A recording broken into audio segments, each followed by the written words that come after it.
송나라에서 왕한성 얘기만 추가해서 이번 주 강의를 좀 추가로 진행하고자 합니다. 개혁이 밀려가지고 좀 사정이 개인적으로도 있어서 조금 늦게 올려진 거 미안하게 생각합니다. 자, 일단은 송나라에 대해서 여러분들이 살펴보고 있잖아요.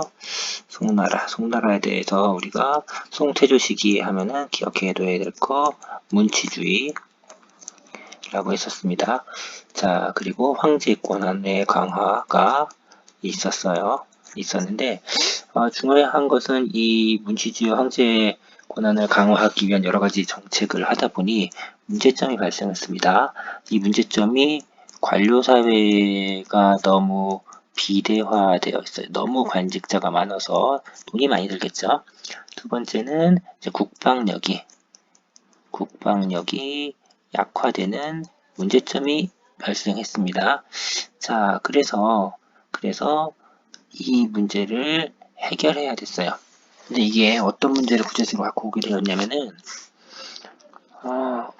관료사회 비대화는 쉽게 말하면 돈이 많이 드는 거고요. 국방력이 약하니까 주변 국가가 써서 맨날 져요. 그래서 맨날 돈을 뺏겨요. 그런 문제가 발생해요. 자, 때문에 결국에는 이것 때문에 국가 재정이 악화되는 현상이 발생했습니다. 그래서 이 재정 악화 문제를 해결하기 위해서 등장한 인물이 왕안석이라고 하는 인물이 되겠습니다. 그래서 오늘은 이 왕안석에 대해서만 살펴보려고 합니다. 자, 왕안석은 기본적으로 개혁을 추구했는데 이 왕안석 개혁의 목적 이런 것을 살펴보면은 부국강병이라고 볼 수가 있어요.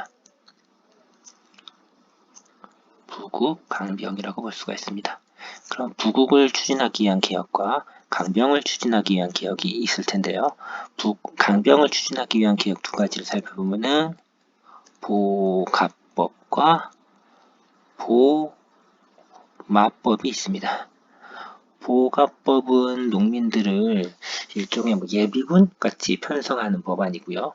보마법은 이제 당시 싸워야 될 상대들이 유목민족이니까 그들과 싸우기 위한 말을 미리미리 준비하는 법, 이 정도로 그냥 간단하게만 설명할게요. 다음에 부국을 위한 제도로는 네 가지 법이 얘기 되는데 먼저 청묘법입니다. 청묘는 말 그대로 푸른색 논이라고 생각하면 돼요.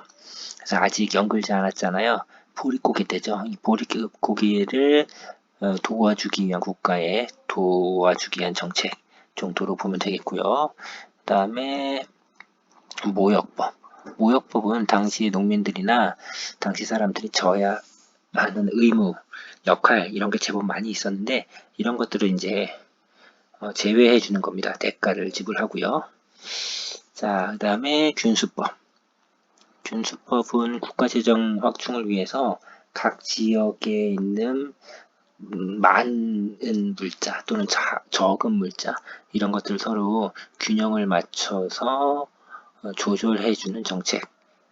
그래서 지역 간 물가 조절 정책 이렇게 그냥 생각하면 되겠네요. 목적은 정확히 그런 것은 아니지만 국가재정책이지만 아무튼 지역 간의 동일 물자의 가격차를 이용하는 정책 정도로 생각하시면 되겠고 그 다음에 시역법이 있어요. 시역법은 중소상인을 도와주기 위한 정책인데요. 대상인들은 물건을 왕창 사가지고 묵혀두죠. 이번에도 마스크 막 사재기 하는 사람들이 있었잖아요. 그냥 묵혀뒀다가 그걸 비싸지면 파는 겁니다. 그쵸? 이런 것을 막는 정책이 시역법입니다.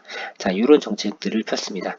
그런데 이 정책이 이렇게 보면 엄청나게 좋은 정책처럼 보이잖아요. 예, 실제 좋은 정책이기도 하고, 그리고 왕한석이 어마어마한 개혁가라고 불려지고 있습니다. 그런데 문제는 이 정책을 다 좋아하지 않았다는 거예요. 이 정책 때문에 갈등이 나타났었는데 왕한석을 지지하는 사람들을 우리가 신법당이라고 불렀고 다음에 왕한석의 개혁안을 지지하지 않은 사람들을 구법당 이렇게 불렀습니다. 그러면은 왕한석을 지지하지 않았었던 구법당은 다 나쁜 사람들이었을까? 개혁안만 보면 그렇게 볼 수 있는데 사실은 왕한석의 개혁안을 지지하지 않았던 사람들이 당대에 너무나도 유명한 유학자들이에요. 어마어마한 사람들입니다.